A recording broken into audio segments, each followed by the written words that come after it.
Olá, seja bem-vindo ao episódio 49 de Só Mais Uma Opinião sobre Ciência. Eu sou o Gabriel. E eu sou o Ricardo. E já estou com inveja do seu agasalho. Frio. Eu já estou com inveja do seu agasalho. Na verdade, a gente podia tirar a média aí da temperatura aí na Espanha, a temperatura aqui no Brasil e ficar na média, que está muito melhor.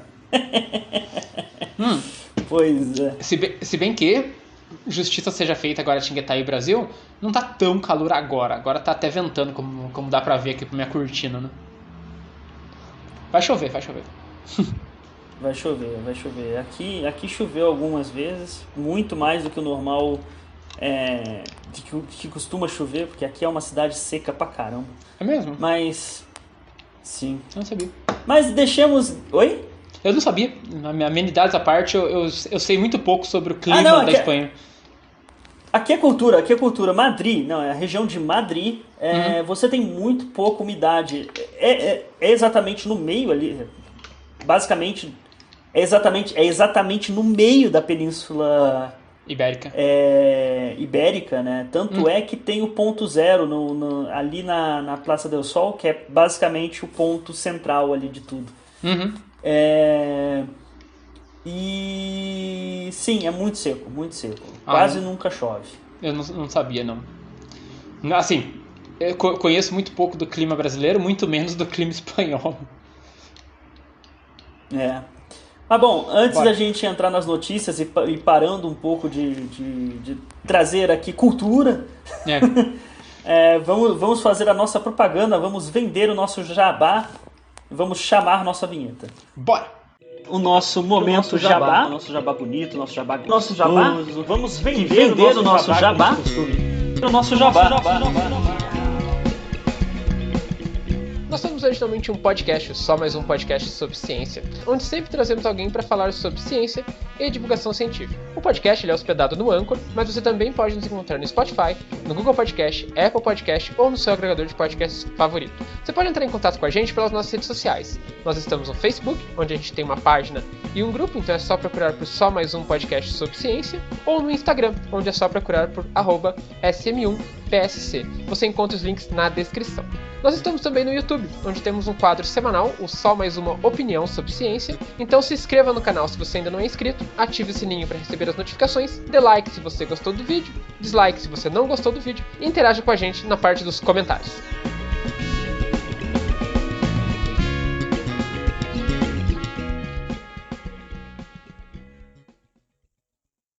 Voltando aqui então, hoje temos duas notícias. Eu tenho uma notícia na área de biologia e você tem uma notícia na área de astronomia, até onde eu entendi.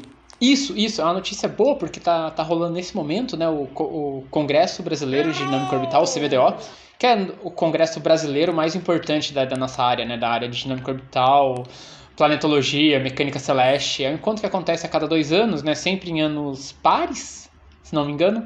Aí por causa da pandemia, esse ano ano passado não teve, tá tendo esse ano no ano ímpar, e aí ano que vem volta pro par e aí vai pro par de novo. A cada 2 anos acontece, né? Mas em homenagem ao CBDO, eu trouxe uma notícia interessante sobre astronomia. Então já que você fez essa introdução, segue daí. Bora. Na verdade, à primeira vista não é uma notícia tão interessante, porque a notícia é um novo exoplaneta foi descoberto, tá? Um novo planeta fora do sistema solar. O que não é novidade, tem exoplanetas sendo descoberto todo dia, né? A descoberta foi publicada na Science, tá? Sob a autoria principal da Christine Wei Fan Lam, espero ter falado mais ou menos, minimamente certo o nome dela, tá? E o planeta em questão é o GJ 367b, tá? E esse planeta ele foi identificado pela primeira vez em 2019, usando o telescópio TESS, tá? O TESS ele é um telescópio espacial, tá? TESS significa Transiting Exoplanet Survey Satellite, tá? Que é um satélite espacial que verifica trânsitos de exoplanetas. Tá? O TESS ele é da NASA, tá? Ele é um projeto da NASA, mas também usaram um espectrógrafo, que é um espectrógrafo da ou DOESA, né? Do observatório é DOESA. Tá? E do ESO. Da ESA.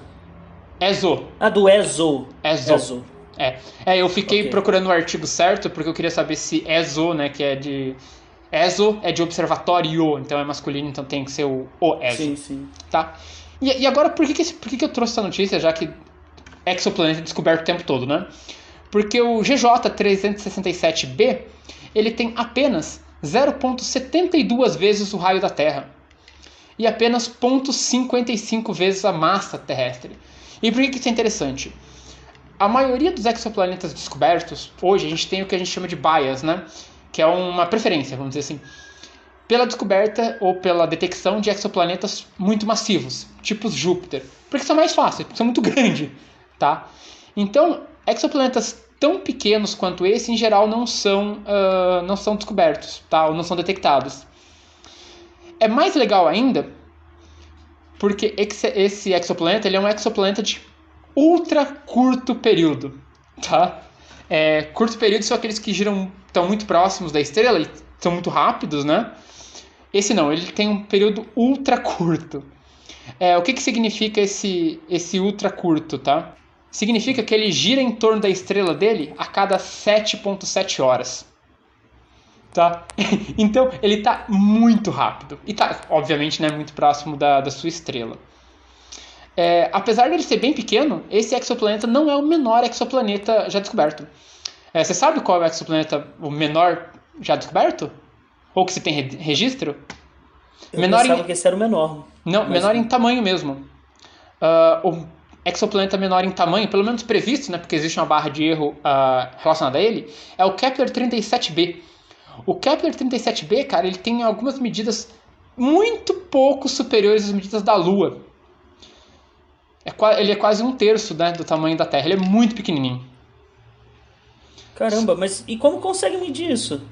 Então, a diferença, tá? E ele nem tá tão perto assim, tá? Ele tá... A órbita dele é a cada 13 dias. Então, ele tá perto da estrela hospedeira, mas nem tanto.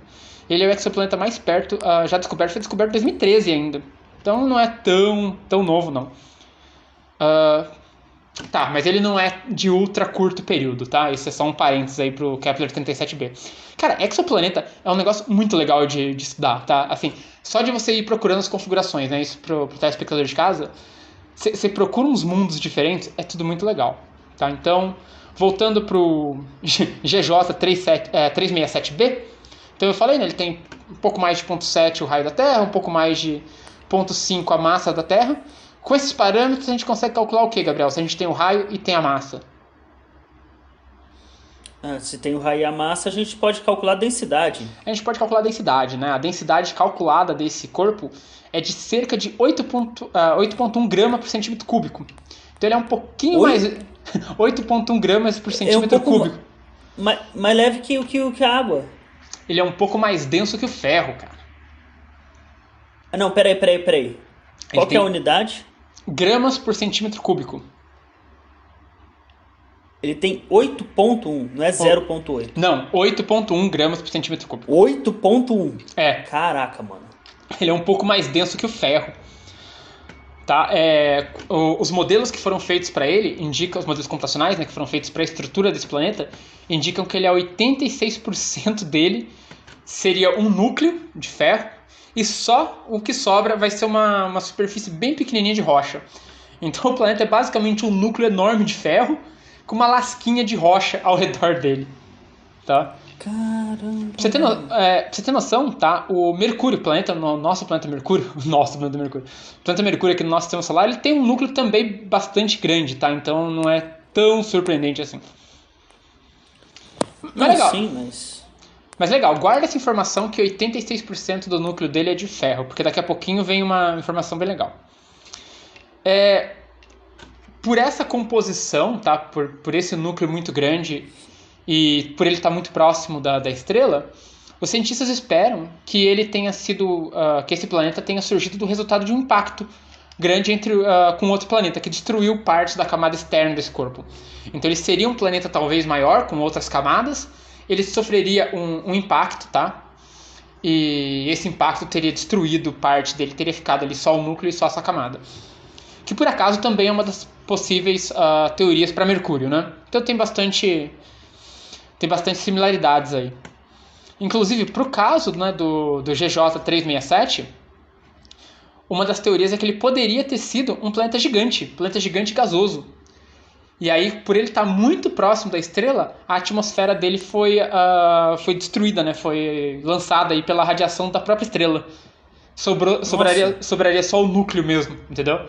Pra quem não sabe, né, a maioria dos planetas gigantes, bom, a maioria não, né, todos os planetas gigantes, acredita-se, né, nas teorias mais aceitas, que eles teriam um núcleo metálico, né, bem denso. E a maior parte seria justamente a atmosfera, né, seria aquele envelope gasoso. Nesse caso, a teoria foi que esse envelope gasoso teria sido destruído pela radiação da estrela. Até porque os gigantes gasosos eles têm um campo magnético, e aí veria a minha próxima pergunta. Só que eu tava pensando, com tanta proximidade da estrela, você deve ter um efeito de maré. Talvez a rotação ele seja síncrono, não? Não há essa informação no artigo que eu li, tá? Mas lembra que eu falei que 86% do núcleo dele, né, 86% do corpo, era o núcleo que era de ferro? Sim. E lembra que eu falei que o período dele é de 7,7 horas? O que significa que ele está muito próximo da estrela?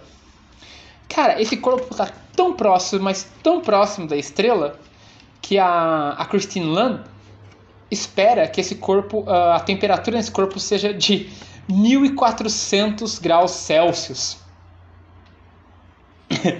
O que significa que esse corpo estaria provavelmente coberto por lava metálica derretida.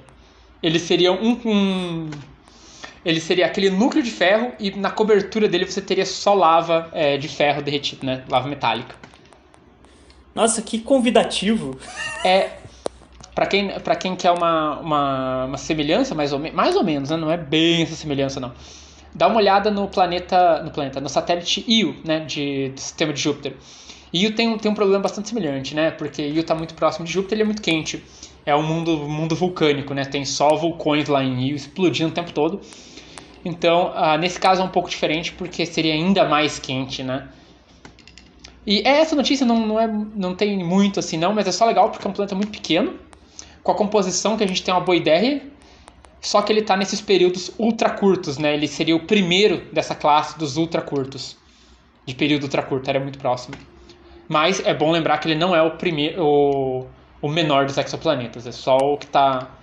é menor e muito próximo, né? Uhum. Beleza. Legal.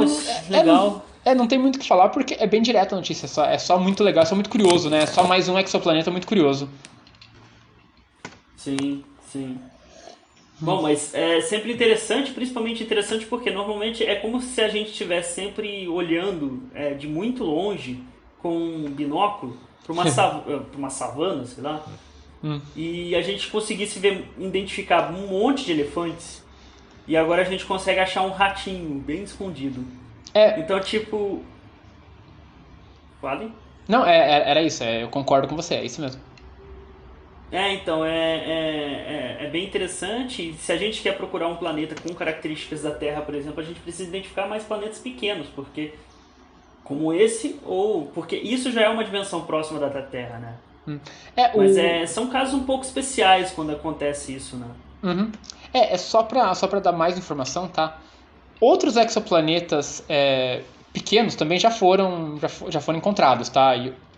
E também já foram encontrados, não tão pequenos quanto esse, porque esses não são comuns, mas outros exoplanetas densos, esses sim, já foram encontrados, não tem problema.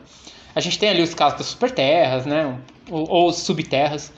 O detalhe desse é que ele é muito denso e muito pequeno, né? O tamanho dele, só para termos de comparação, porque eu falei, tantos pontos vezes o raio da Terra, né? Só pro pessoal que não tem essa noção, é como se você tivesse mais ou menos um planeta do tamanho de Marte, com uma composição parecida do planeta Mercúrio, tá? Só para traçar ali um paralelo com o nosso sistema solar. E isso é bastante ridículo, tá? Para termos astronômicos, isso é bastante ridículo. Ridículo no sentido de inusitado, né? Sim. O que você comentou, eu não tinha reparado, né? Eu não tinha pensado nisso. Na verdade, sobre o efeito de maré. Isso realmente Pode estar pegando sim, né? Você poderia ter. E aí talvez pudesse pensar um pouquinho que talvez a atmosfera dele realmente. Se ele um dia teve uma atmosfera, isso poderia ter sido arrancada, né? Por causa da. Como ele gira muito rápido, né? E eu acho que não precisa dizer que esse planeta não é um planeta habitável, tá? Eu acho que não. Eu acho que não. Então. Porque quando você fala de exoplaneta, né, uma curiosidade, uma pergunta que sempre surge mas e aí, é habitável, né? Porque tem aquele plano de encontrar a próxima Terra, né? Esse não é o caso, tá? Ele é só curioso, não por razões habitáveis. Esse planeta não é habitável. Eu acho que não é uma boa ideia você pisar nesse exoplaneta, não. Exatamente. Bom, partimos para minha notícia? Bora. Até porque a sua notícia é uma continuação de uma notícia velha que eu nem lembrava mais que eu já tinha dado. Então, essa é a primeira coisa. Eu não vou me estender muito na notícia, até porque você falou muito bem da notícia, acho que no início desse ano. Tá. Então, quem quiser dar uma olhada, vai lá no episódio 25. Vamos falar sobre isso. Quer dizer, o Ricardo vai falar sobre isso. E a notícia que ele deu foi sobre os Xenobots. Que é basicamente uma forma que o pessoal criou de fazer um acúmulo de células a partir de RAMs funcionar como robôs, basicamente. E nós tivemos alguns updates nesse negócio, que torna o negócio muito assustador, na realidade. Eu acho que só para contexto, se eu não estou enganado, me corrija se eu estiver errado, eles ficavam girando e acumulando outras... Eles ficavam comendo coisa, né? Eles se alimentavam, não era isso? Ele é tipo um robôzinho que ficava andando assim, ficava se alimentando, limpando a área. E eu acho que, se não me engano, uma das aplicações era essa, né? Pra limpar a superfície, né? Uma coisa assim. Pois ótimo que você pegou nesse ponto, porque aí uma dos usos para isso seria fazer a limpeza de alguma coisa. Você pode colocar isso. Até isso também interlaça um pouco com um podcast que a gente teve sobre isso mais ou menos na mesma época e tal. Então tem essa utilidade e tal. Mas teve alguns updates, né? Algumas novidades nesses estudos, né? Que é o mesmo grupo e tal. E a novidade é que esses robôs agora eles estão conseguindo se multiplicar. Aí não. Aí não. Ok. Vamos lá, aproveitar que o nome dos bichos são Xenobots, vamos aplicar um pouquinho de xenofobia contra os robôs, né? Brincadeira, né? Só brincadeira. Mas, ok, legal que o bicho serve pra limpeza, você consegue controlar ele, mas reprodução não dá legal não, cara. Fala isso com a galera que criou o negócio, porque o que acontece? Eles estavam observando que você tem essas camadas, esse organismo comendo, ele conseguia chegar a gerar, por conta própria, uma geração extra.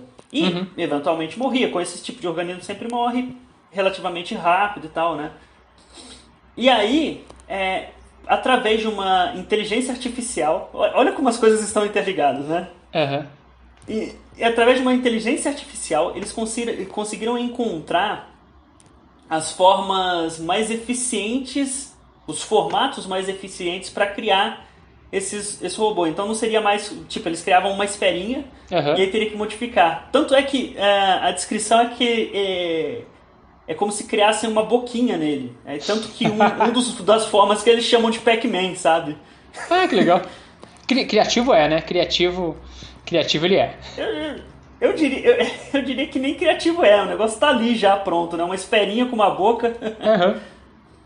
Né? Mas aí eles fizeram eles simularam através dessa inteligência artificial para achar digamos assim, o design ótimo desses robôs biológicos nanos. E eles conseguiram expandir de uma geração para 4 gerações. Então eles conseguem se reproduzir por 4 gerações. E totalmente leigo de quem não viu a matéria, obviamente. Como é que é feita essa reprodução? Basicamente, ele fala? Eles são seres meio que celulares, né? Tipo, são criaturas com algumas Na verdade, algumas milhares de células, até onde eu entendi. E aí, a partir da absorção, ele vai e se reproduz. A reprodução aparentemente é meio parecida com a reprodução própria celular. Então, tem que ler melhor o artigo também e ver exatamente como é que ele funciona essa parte de como eles se reproduzem e tal, né? Porque são robôs se reproduzindo. É que o negócio fica tão viajado, você realmente quer saber como é que os robôs se reproduzem? Chegar o filhote robozinho perguntar lá pro Blender do Futurama: papai, como é que eu fui feito? Eu acho que é Blender, né? Não é Blender. Blender é... Blender. Como é que chama? Blender é... É um programa liquidificador. É liquidificador? Também. Tem um programa no Ubuntu que é o Blender também. Tem, Tá, que seja. Mas o que o artigo não explora tanto essa parte, mas o que ele explora legal é quais são as aplicações para isso, né? Porque como você falou lá, eles podiam fazer limpeza quando era aquela parte, né? E aqui eles já pensam aplicação na área biomédica, como implantação de tecido, reprodução de tecido, né? Que absurdo. Então. Porque aí você pensa... Você começa a ler o artigo, você começa a pensar, tipo, imagina um negócio criando tecido igual o Homem de Ferro cria a armadura naqueles últimos filmes, que ele tá com nanotecnologia. Que ele só vai indo pra ele, Só vai expandindo o negócio. Cara... É bizarro. Cara, é só bizarro, porque antes... Tudo bem, porque antes esses Xenobots, eles eram tipo uma vassourinha, né? Eles serviam basicamente com a vassoura, eles ficavam andando ali, comendo impureza, sei lá o que eles ficavam comendo ali. E limpava tudo que tinha que limpar. Agora que esses bichos começam a procriar, aí dá ruim, né? Aí eu já não gosto muito, não. É bom que você tenha muito controle do que você esteja fazendo. E foi engraçado porque quando essa matéria saiu e a gente estava conversando sobre esses nanobots, eu fiz o comentário lá no vídeo, né, falando, ó o Cauê aí, né, referência, porque o Cauê Moura vive falando que não fecha com máquina e tal, e essa notícia foi uma notícia que a notícia agora é esse update, foi uma notícia que ele falou num dos vídeos dele, então deu a volta aqui, né, apesar de que eu acho que ele não viu a nossa notícia, mas... Provavelmente não, mas não, Cuidado, né, gente? Vamos calma com o robô. Não, sou totalmente a favor de inteligência artificial, de você usar isso pro bem. Mas eu acho que eu assisti filmes demais dos anos 80, 90 sobre robôs tomando conta da humanidade pra não ficar com medo dessas coisas, sabe? Não, o mais legal de tudo é que, tipo, a gente teve uma reação meio assim, porra, com esses robôs quando apareceram, que era um robô biológico, tipo, a chamada era robô biológico, né? Porque era feito de célula de RAM e tal, né? E aí esse negócio já meio ficava assustador. Aí o que os caras que estão exatamente mexendo com isso vão lá e pensam, ele se reproduz uma vez... E se a gente fizesse ele se reproduzir mais vezes? Deixar ele ter mais autonomia na própria reprodução? É meio perigoso. Acho meio perigoso, viu? Acho meio perigoso. Não concordo 100% com esse negócio aí, não. Não fecha com robô, como diria aquele outro, né? Tá não certo. Mas essa notícia. Eu recomendo quem ficou interessado ir lá dar uma olhada no artigo, né? Tá em inglês, como sempre, mas não é vale difícil. a pena. Não é uma leitura difícil de fazer. Acho que esse que é o ponto, né? Também qualquer coisa, pesquisa pelo nome Xenobot e vê as últimas notícias, que deve ter algum canal de divulgação que já traduziu essas notícias e tal. Tem um mais pessoal, detalhes, né? Tem um pessoal que traduz tudo, né? Bem pé da letra mesmo. Então é bom, tipo, é bom assim que eu não entrego tudo, talvez deixe um pouco interessado pra ver se vê mais coisas. Sim. E eu acho que é isso. Acho que é isso também, não tem muito... As notícias estão meio fracas essa semana porque a gente tá meio correndo essa semana, né? Como sempre também, né? Não é como se a gente não estivesse correndo. Mas eu acho que o detalhe é que semana que vem a gente deve gravar um podcast no domingo, né? Nesse domingo. Então, antes do Natal, sai um podcast especial falando de um assunto polêmico. Polêmica, Rogerinho. Polêmica. Polêmico. Tá certo, então aí a gente se vê na próxima oportunidade. Falou!